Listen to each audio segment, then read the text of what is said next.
What can we do on example 5? Yeah, they're being divided, so we can subtract them. So log base 8 of the top minus log base 8 of the bottom. Now the bottom, we got a lot going on, so I'm just going to go ahead and put that in a parentheses. So x to the 4th, and then we have the square root of x plus 1.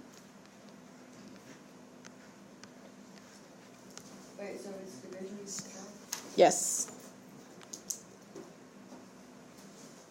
All right, the first term, log base 8 of 64. Let's go work that out.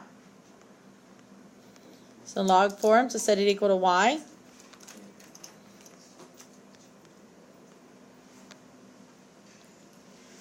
Change it to the exponential, so b to the y equals x. So 8 to the y equals 64 is 8 to the, and so we know that y is equal to 2. So I'm going to put a 2 there. Minus, what can I do in the second term? We'll look inside the parentheses. What's going on? What's going on in the parentheses there between the x to the 4th and the square root? They're being multiplied.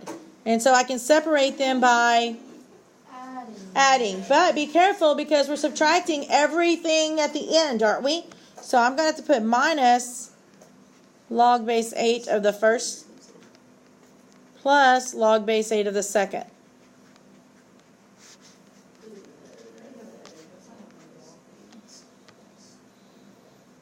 Now, let's go ahead and let's deal with that minus sign. Let's just use the next step to deal with it. So I'm going to distribute this. So that means we're going to have 2 minus log base 8 of x to the 4th minus log base 8 of the square root of x plus 1. That way we don't have to worry about those parentheses.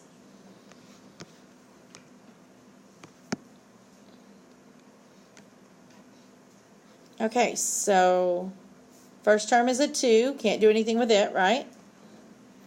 Minus, what about this log base 8 of x to the 4th? Can I do anything there? Yeah, we've got an exponent there, so bungee it in front of its log. Why are you so deep in parentheses? So 4 log base 8 of x.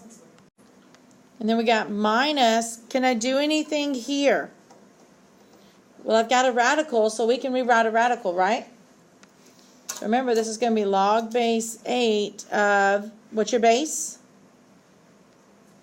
Of your radical, x plus 1, raised to, what's its exponent? Over, what's its root? Yeah, it's a square root, so it's a 2. All right, so we said we couldn't do anything to the 2.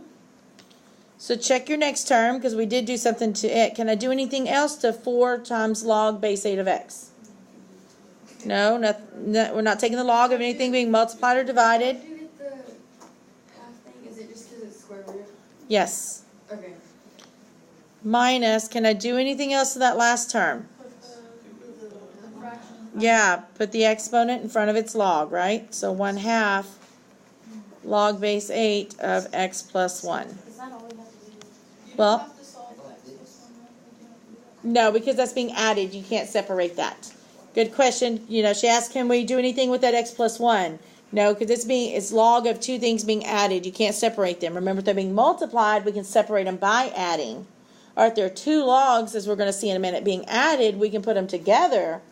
But if it's log of 2 things being added, we can't touch it.